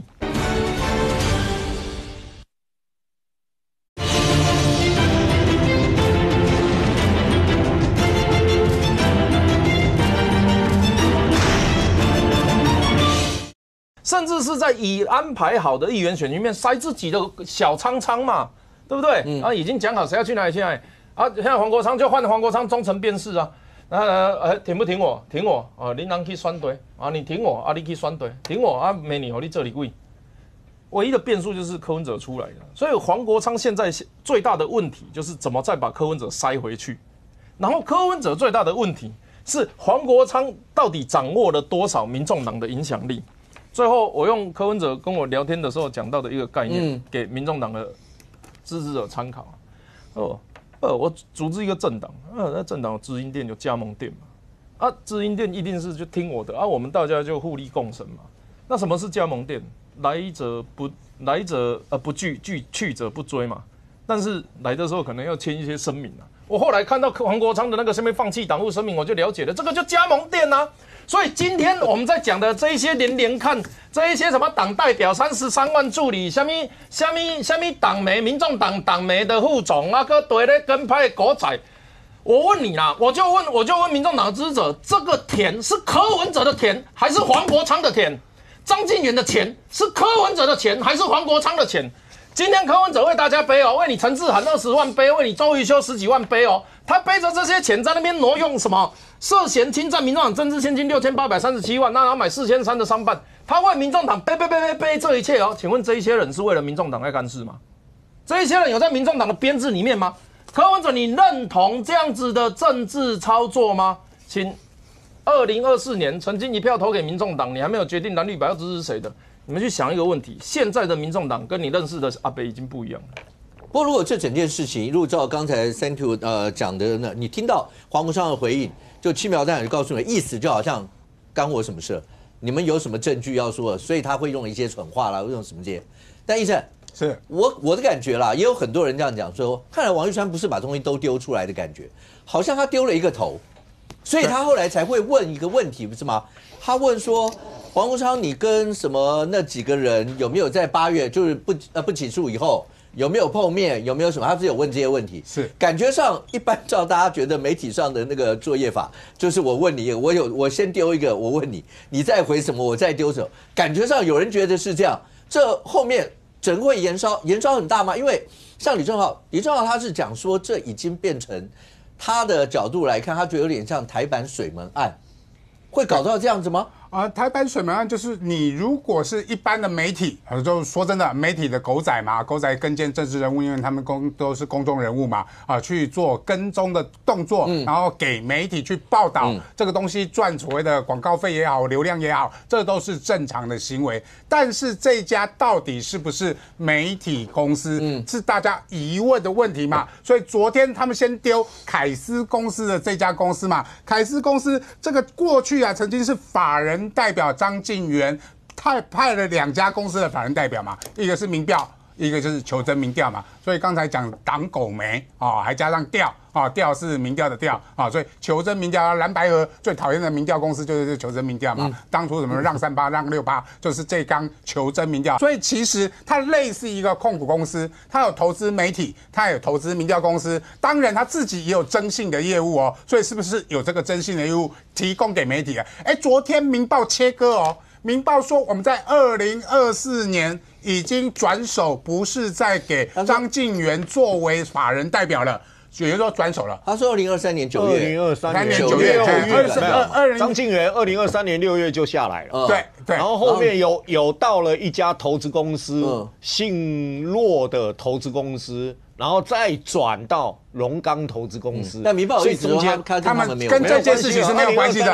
好，那问题就更大了。如果你是凯斯公司，你旗下有民报，你去派你的公司的员工去做狗仔的工作，去提供给媒体去报道，那还算合理但是今天不是嘛？民报已经不是凯斯公司旗下的媒体，那你旗下到底有哪一家媒体你变成是一个媒体公司，所以你们做的行为叫做媒体的采访行为，不是了嘛？你是直接不止你没有媒体，你是直接拿给徐小青去爆料嘛？通常来讲，当然有所谓的媒体去报完之后，觉得这没有什么好值得报道，会给一些所谓政治人物去做爆料的工作。但是你旗下就没有媒体啊？凯斯公司你旗下没有媒体的时候，为什么检察官说它叫做媒体从业工作人员？这件事情检察官要出来解释啦。如果他们是媒体从事人员的话，那他们有没有记者证？他们的媒体公司是哪一家公司？你不能说一家公司去登记说我可以从事媒体业，他就真的有做媒体业因为公司登记可以登记好几十项也不用加钱以后如果我政敌要去跟踪某一个人的时候，我登记我的行业里面有一个媒体业，我就可以跟踪吗？这样是一个非常危险的动作，所以检察官的起诉书本身就有问题嘛。所以昨天丢出凯斯公司的时候，是要大家质疑说它到底是不是一家媒体公司啊？如果是媒体公司，为什么不直接丢到媒体给徐小新？那为什么你是一家媒体公司，我们没有看到你旗下有任何的媒体平台？因为《明报》已经否认他们已经有所谓的跟凯斯公司有直接的关系了嘛，所以这个部分就变成是凯斯公司的问题。而凯斯公司这个张敬源刚才已经讲过了嘛，他跟黄国昌之间有密切的关系嘛，根本就不是什么吹哨者。当初成立这个吹哨者，他就是跟永丰金之间的诉讼关系嘛，就是背信案。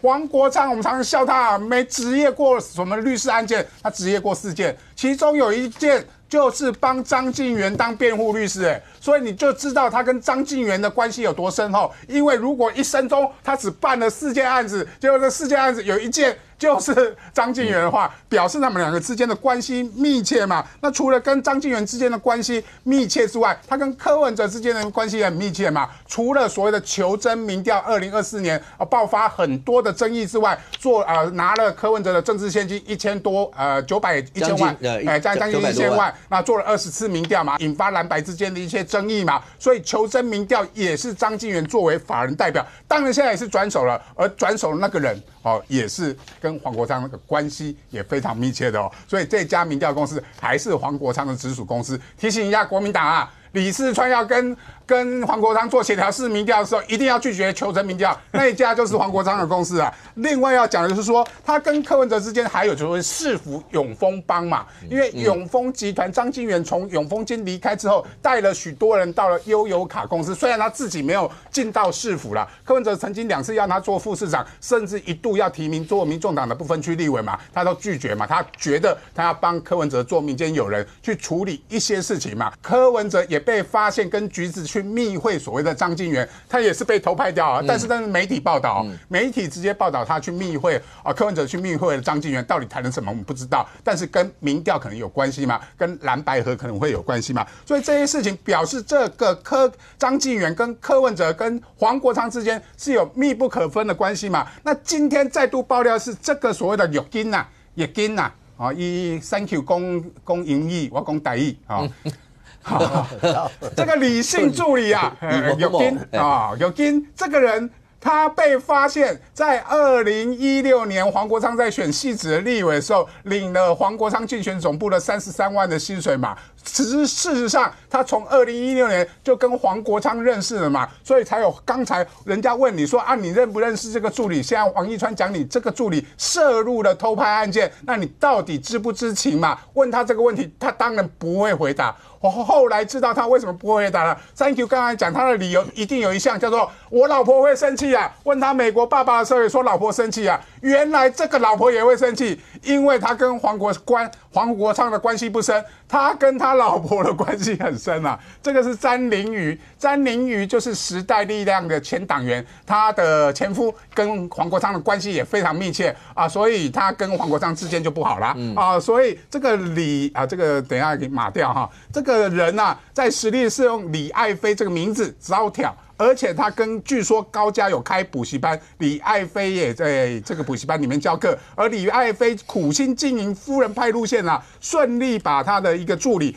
赖嘉伦拱上了黄国昌心腹的位置。好，就表示这个所谓的黄国昌的助理，其实跟高翔就是他老婆是关系更为密切的，而跟黄国昌的关系没那么好，难怪今天黄国昌会不敢回答嘛。但是我要讲的是说，如果有这样一个人，你认识就认识，不认识就不认识，跟你无关就无关，你可以说我认识，但是我跟我没有关系嘛，他做他的事情嘛，他去公司交代他什么事情，他就去处理什么事情。你为什么又不回答他到底你认不认识，也不回答他跟这件事情有没有关系，也不回答你跟这件事情有没有关系？我觉得就是要心里有鬼啊！现在这个人的名字已经浮上台面，他就是你的助理，你越不想回答，就跟美国爸爸一样。因为你越不回答，大家就强烈质疑你就是美国人的爸爸。同样的这件事情，这个人这个玉金明显的跟你是之前助理的关系，跟你的老婆高翔之间的关系也非常密切，而你又不愿意回答，更证实了是不是大家的质疑你有没有参与这件事情？是徐志远委员说吗？他说有人专门要拍绿营的一些民意代表或政治人物吗？有吗？这个感觉起来好像是特别针对您，因为目前看到的几乎都是绿营的这个政治人物啊。但是我就觉得这里面真的很不寻常。我举例来说，你知道在一个你也在媒体，你是媒体出身的人，在一个媒体里面哦，你要知道，其实最早这个狗仔是那个苹果日报李飞豪那个时候带进来，包括这个苹果日报跟这个一周刊那黎智英呢，我不好意思，刚刚讲他是我很敬重的一个新闻界的前辈，真的我非常敬重他。但是他带进来这个文化确实对台湾造成冲击。可是你要知道，这个狗仔文化其实它的成本是很高的。它相较于一般的这个文字媒体啊，或者是摄影记者，其实都坦白讲，它成本很高。我自己也有过经验，就是说，你新闻线上跑得不错，然后他们想要这个挖角你，或者说，你要不要来这边？例如说文字的部分，大家就写内幕、写独家，他给你很高的配。摄影的部分，有时候那个狗仔他也给你很高的配，为什么？因为你可能要出卖你的人脉，你可能要做这种24小时的这种跟监等等，所以狗仔文化它的这个经营成本很高。可是就是因为这样很奇怪，你想想看，凯斯国际搞这些狗仔，搞这些跟踪的这个照片，然后自己媒体不用，他自己不用，检察官说他是媒体，可是他没有用啊。凯斯国际，你看他什么时候去这个刊登说政治人物怎么样没有，然后他把这个东西资料拿给谁？拿给徐小新或者拿给黄国昌。我自己经营媒体，然后我花那么多的成本，你知道要请狗仔24小时跟监，还要这个什么汽车，还要那个高倍数的这种大炮的这种摄影，结果他自己不用这些照片，然后拿给别人，这就很怪啦。所以第一个，外界在质疑他们这个东西，坦白讲没有任何的那个。第二个，我觉得黄国昌他自己要讲清楚哦。其实很多人都说这个你连连看，那现在面对这个连连看，你要讲清楚。错，黄国昌他很多事情真的是他连连看，可是今天大家讲的这些都是事实哦。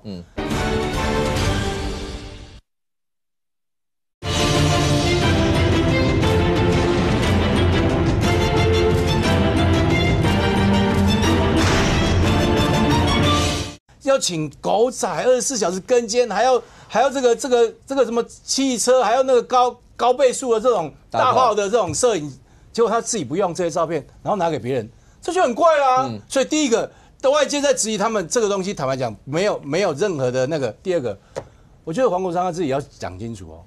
其实很多人都说这个你连连看，那现在面对这个连连看，你要讲清楚。错，黄国昌他很多事情真的是他连连看，可是今天大家讲的这些都是事实哦。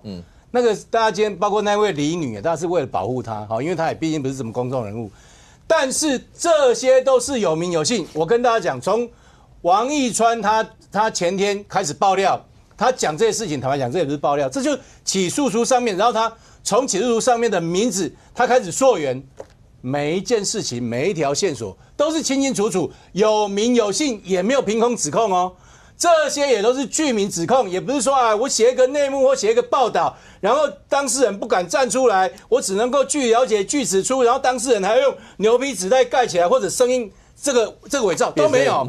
王义川他就出来当场指控，而且里面每个人都有名有姓。我们至少看到目前为止，这些被指控的当事人没有一个站出来说不是这一回事，或者说你们是误会了，或者起诉书上面写的不一样，或者北检说这个起诉书跟我们的北检不一样，没有，通通没有。所以我觉得面对这么明确的事证，我觉得黄国昌要讲清楚哦，因为这件事情非同小可。我坦白讲，如果真的是这样的一个状况，那徐巧芯跟这个黄国昌他们背后，他们自己是政治人物，然后利用媒体的名义，然后去养了，或者是这个用他们的关系去经营了一批狗仔，去跟踪他的政敌，这个当然是政治上的丑闻啊。你可以这样干吗？所以我觉得到目前为止，我看到黄国昌他那样支支吾吾，更让我们心中起很大的问号。你们会怎么样看这个案子到目前的发展？第一个，那徐小琴有说他怎么知道这个照片怎么来，就是民众提供嘛，然后所以他才会po在脸书上嘛。然后黄国昌刚才回答你也看到，翻成白话就是干我什么事？你们大家有什么证据要说？大概就是这样。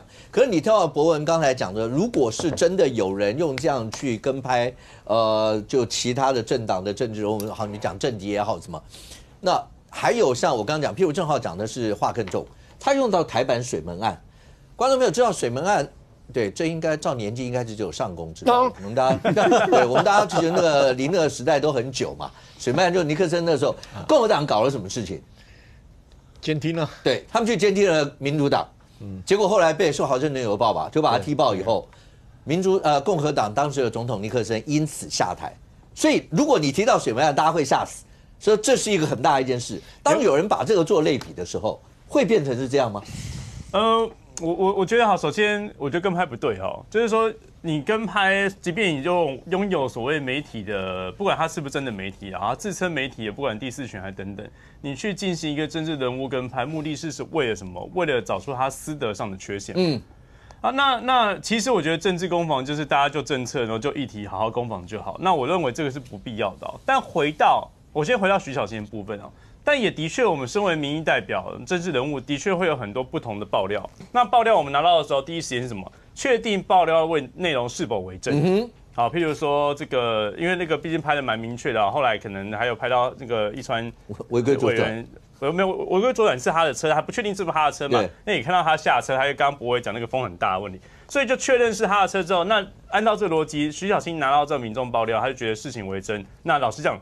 违规左转、交通违规，在所有的违规里面，在所有犯的所有罪行里面，老实蛮轻微的。它就是一个政治的一个花边，一个花边的新闻，然后让这个事情展现而已啊。那徐小新的部分，他就说民众爆料就这样子，那我觉得很正常，很多政治人物都会。但是回到现在讲的所谓的凯斯国际的部分，大家刚刚讲很多啊，下面不管有民报，不管有求真民调等等，过去的确跟黄国昌。跟民众党都有构成甚密的关系，但你回到黄国昌部分，这目前对黄国昌有2个有利的点哦。第一个有利点在于整体的案件里面，虽然王义川开了记者会，但他的前提来自于检方是一个不起诉的一个处分。但不起诉处分是因为检方认为他是媒体，所以没有危害公共安全等等，所以没有起诉他。但回到黄国昌，回到民众党或一般民众就觉得。就不起诉就没事啊，那也没有说检察官也没查到背后的引武者叫黄国昌嘛。那你连看说的确张晋元跟黄国昌有没有很紧密的关系？刚刚大家讲完之后，觉得他们2个好像蛮熟的但2个蛮熟到黄国昌是不是真的是一个知道的人？说我就是要你们去追王一川，去看他有什么那个违规的情形或怎样大的料。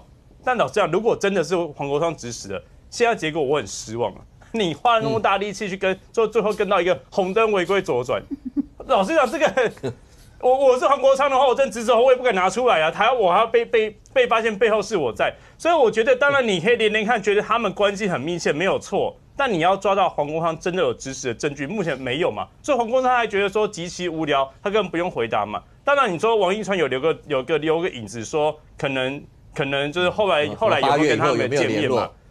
但说句实在话。黄国昌即便8月之后有跟张晋元见面，或者是这李信助理张晋元已经不是凯斯了，他说的是你8月有没有跟凯斯的人见面？张晋元已经不是凯斯的人，所以当然这两个层面。如果今天是单纯的跟所谓的张晋元，或者是他这位同名同姓，或者是就是那位李信助理的话，老张见面，他们也可以说就单纯见面。但如果真的是跟凯斯本身的负责人或他是里面相关的人，然后跟黄国昌过去没关系的人见面的话。当然，这部分黄国昌就必须好好的跟社会说清楚了。上官可不可以简单？你这么资深的媒体人，你看这个案子，它会延烧成很大的一个政治风暴吗？尤其对黄国昌，我觉得看后续上面追出什么啦，跟王一川，因为他已经过在一起了，因为大家在帮他出些意见嘛，有什么可不可以直接用其他的罪名直接到法院？那个自诉啊，然后自诉的过程当中会拖到哪些人，我就不知道啦。因为你今天很清楚一件事哦，凯斯国际的民报在2023年6月的时候，张晋元下来就卖掉了。他底下目前为止查不出来有登记的媒体。第一个没有查不出来登记的媒体。第二个。凯斯的人不是那4个，更上面的人跟谁熟？求真的高层是谁引荐给张晋元认识的？几乎是同一个人。黄国昌要不要出来说明一下？因为张敬源跟凯斯求真，绝对没有黄国昌熟。绝对没有黄国昌熟。那里面这个问题，为什么大家会讨论嘛？第一个，黄国昌你跟凯斯求真的人熟；第二个，这些人又受雇于凯斯。第三个，里面又有绝对你认识的人。可能还不止一个。好，那请问一下，你不用说明一下吗？那请问上公，这件事情延烧，它最大的严重性，对政治来讲，是个大禁忌吗？就是刚才讲的，会不会变成政治丑闻，甚或讲到这，是因为它是一个政治大禁忌吗？政治攻防，大家各自杀伐，大家在国内已经看得太多了。但是如果要是真的有人，我们先不讲这样，如果真的有人是用这样的方式去弄了一些去跟拍别人，这个在国内是个政治大忌吗？我觉得基本上在民主国家，它就是个大忌。如果你的政敌里面有什么事情，可能什么事情，你为什么不去跟进讲呢？跟谁讲？叫他们看叫媒体报。那我只是提供讯息，你们追出来的嘛。好，就好像你看，不管说柯文哲去见张敬源，去见张敬源被拍到嘛，谁拍的？进嘛，进拍到了，他们登嘛，他们拍的人他们登嘛，OK，那媒体正常的工作是，我们就算当狗仔啊，刚才讲的讲什么《一周刊》《苹果日报》我都待过了，好，那个作业流程我很清楚了，那个作业流程我都很清楚了，好，钱领不少，钱领不少，钱领不少，那是那是附加的，附加，他是有理想，钱乃身外之物，那我都待过了，那个怎么开会，怎么布哨，怎么样，我们都去开过会，都很清楚了，但是你里面丢给媒体，媒体登出来，那。媒体负责，好。但是如果我是政治人物，我去找了一个熟的公司，而这家公司不是根本压根就没有媒体，然后去做这件事情，丢给政治人物爆料。然后在民主社会里面，任何一个高度民主的国家，其实这个都是政治上的大忌讳。政治上的大忌讳，原来你跟了半天，就为了抓2个红灯吗？抓2个红灯吗 ？OK， 你还不如密录器拿出来说，我们回去谈呢，不是吗？那还是警方的密录器哎，那还不是人家爆你料哎，对，所以基本上在政治上面，它有一定的潜规则跟底线。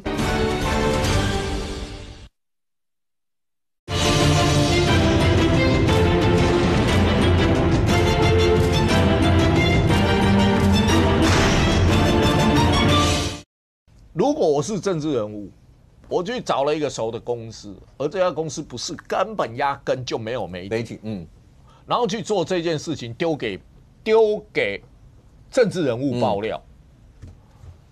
然后在民主社会里面，任何一个高度民主的国家，其实这个都是政治上的大忌讳。政治上的大忌讳。原来你跟了半天，就为了抓2个红灯吗？抓2个红灯吗 ？OK， 你还不如密录器拿出来说，我们回去谈呢，不是吗？那还是警方的密录器哎，那还不是人家爆你料哎，对，所以基本上在政治上面，它有一定的潜规则跟底线。我今天如果我对某某政党的某某谁为敌不爽，我可以这样干。那好，对方知道你们这样干，那对方也来这一套呢。大家都不要过日子了。它就不是一个正规的政治发展嘛。好，那如果要是上公讲这是个大进展，所以阿苗是，但这件事情到现在你看到的资料里头，包括黄昌的回应，刚讲需要先回应，就告诉你啊，民众提供摩听指别方案呐，我能做什么一些？可是这件事情如果照上公那样讲的话，所以在未来这件事情，大家一定要查个水落石出吗？这件事情我自己最介意的点呢，到现在没有任何一个人敢出来说明啊，就是这样子规模的跟监钱从哪来？大家不要以为这个跟监是很便宜耶，很贵。我讲，上公，你待过嘛？像这样的跟监9天，好，我看媒体上写9天，大概4个人次这样，这些大概要多少钱？没有，他基本上他已经扣掉了人事成本吧。比如说我受雇这家公司，我就没有人事成本嘛。好，那他们是租车，他们是租车租了9天 ，OK， 租了9天的车，那基本上租车就是车的费用，还有你里面使用的拍摄器材，但是拍摄器材是一次成本，对啊，就我可能买一套以后，我可以用10年、5年、8年，它是一次成本啊。租也不可能只租一辆，租也不可能。他们就2个人固定2个人跟啦，2个人名义去租车啦，2个人负责跟啦，总共4个人了。其实你如果说我们这样算，如果说是以我们当时的周看，你扣除，因为薪水是每个月付嘛，你扣除薪水的话，其实并没有想象中高。如果说你是委外，征信社的话，委外那个就贵了，那个就贵了，那个就不一样了，非常贵啊，那个就不一样了，那个就2回事了。所以你说这个成本算不算高？如果他们真的领凯斯的薪水，那我觉得成本没有想象中的高，没有想象中的高。OK， 其实上公点到重点啊，人事费是最贵啊。当然，就是说4个人一组嘛，那假设他们薪水也不要领太高，4万好了。那你养了这一组人在你的公司里面哦，你1年啊，你这养这4个人做这个公司，1年就要200万。假设说你今天不止就是跟1个人，你不止一组，你还有2组变8个人哦，就是你只要每多4个人就多200万上去，一直叠嘛哦。那上公刚刚讲了说媒体哦，你要跟的话，你出去租车，然后买器材是一次性。那问题是媒体的这些人事费，因为他会写报道，然后卖广告，对不对？所以媒体都有收入嘛。然后媒体所有的不管是以前的苹果1周刊还是现在的镜周刊，这些所有，它的背后是谁当老板，谁出的钱一清二楚嘛，对不对？啊，可是你看这个凯恩国际哦。我觉得这个凯斯国际啊，我觉得很奇怪的一件事情是，我们看不出来这间公司有什么收入他又没有做报道，对不对？他虽然宣称他是媒体，可是请问哪一个新闻台是他开的？哪一个报纸或网站是他开的？他没有做报道，也没有卖广告啊。那一般来讲，刚提到征信社，征信社很清楚嘛，你在路边看到叉叉征信什么征信，要有人委托他有什么案子，然后希望你那个委托费用跟监1天我刚才查了4000到8000外遇更多。对你要委托那个费用嘛，你委托那个费用就是他的收入啊。可是这个凯斯国际，它的收入是什么？钱哪来的？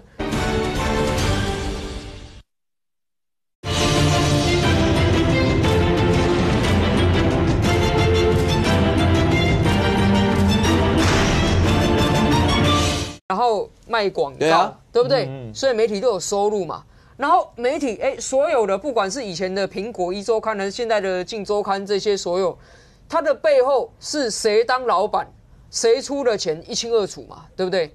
啊，可是你看这个凯恩国际哦，我觉得这个凯斯国际啊，我觉得很奇怪的一件事情是，我们看不出来这间公司有什么收入他又没有做报道。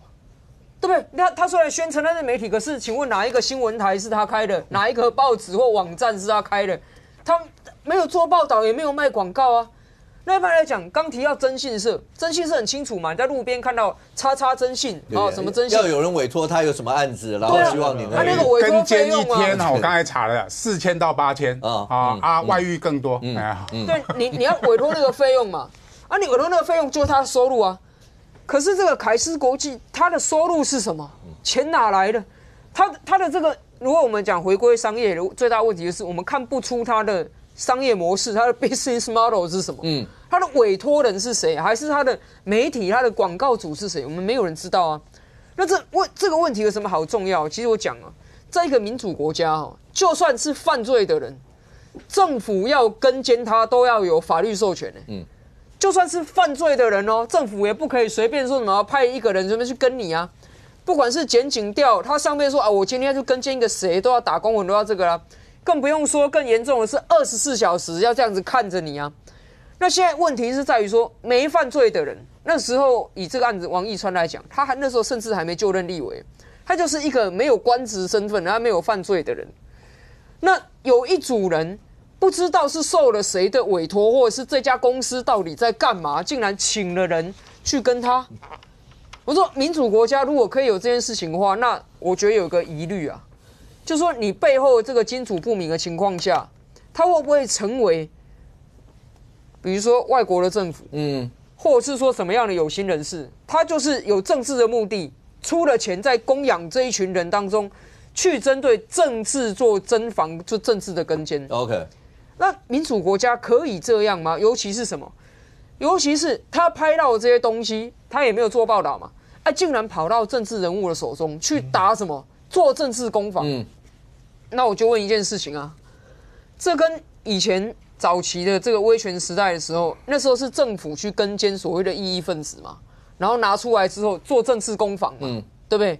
那你说现在已经不是威权时代，我们民主化了，政府不能跟监异议分子了，但是如果是政党、政治人物，可不可以有一个背后资金不明的人提供给你这些照片、影片，你去做政治攻防？如果可以的话，这个是一个破口，就是未来要影响台湾政治的人，其实你也不用收买媒体了，你就收买征信社、收买狗仔，你的钱就直接拿去跟拍每一个人，然后拍到闯红灯的、违规停车的、在路边抽烟。黄国昌以前不是直接被旺中拍一个在路边抽烟丢烟蒂吗？那个时候黄国昌讲什么？他说啊，红媒这样子的长期跟监已经影响到他了，所以后来他出国去进修。怎么现在反过来变成是以前还知道红媒哦，以前还知道是哪一家媒体哦，现在是谁在跟都不知道，然后弄了这些老半天之后，现在一个线头抽出来，后面连看连到很多人说，每个人呢讳莫若深，每个人都不敢讲，连最喜欢在网络上海巡的这个徐小新，为什么这事跟他有关？因为照片他丢出来的，影片他丢出来的，然后他现在就开始说什么没有了，他做肠胃镜啦。所以做完肠胃镜之后，到现在也都还没有去回复说他知不知道这个来源是一组专业的狗仔在拍的。那我就问嘛，以后台湾的政治要变成这样子的话，我们怎么知道是谁出钱在跟随所有的政治人物？这个此风一开，不就是有很多所谓的政党自己成立的东厂在那边做政治侦防吗？我相信在这边所有的人、所有的来宾，我们不同党派，但是我们都不希望台湾的政治变这样子。在未来这件事情往下延烧到底会变怎么样？那柯文哲、柯建主席今天这个案子，看来李文娟作证完以后，因为后面尤其进入10月以后，是很多证人的算深水区的一些证人吧，譬如说包括像黄珊那些，都是在10月份以后要去作证。那整个案子未来发展又会怎么样？我们大家拭目以待。非常谢谢现场所有来宾，也非常谢谢观众朋友收看《新闻对不对》，我们明天见，拜拜。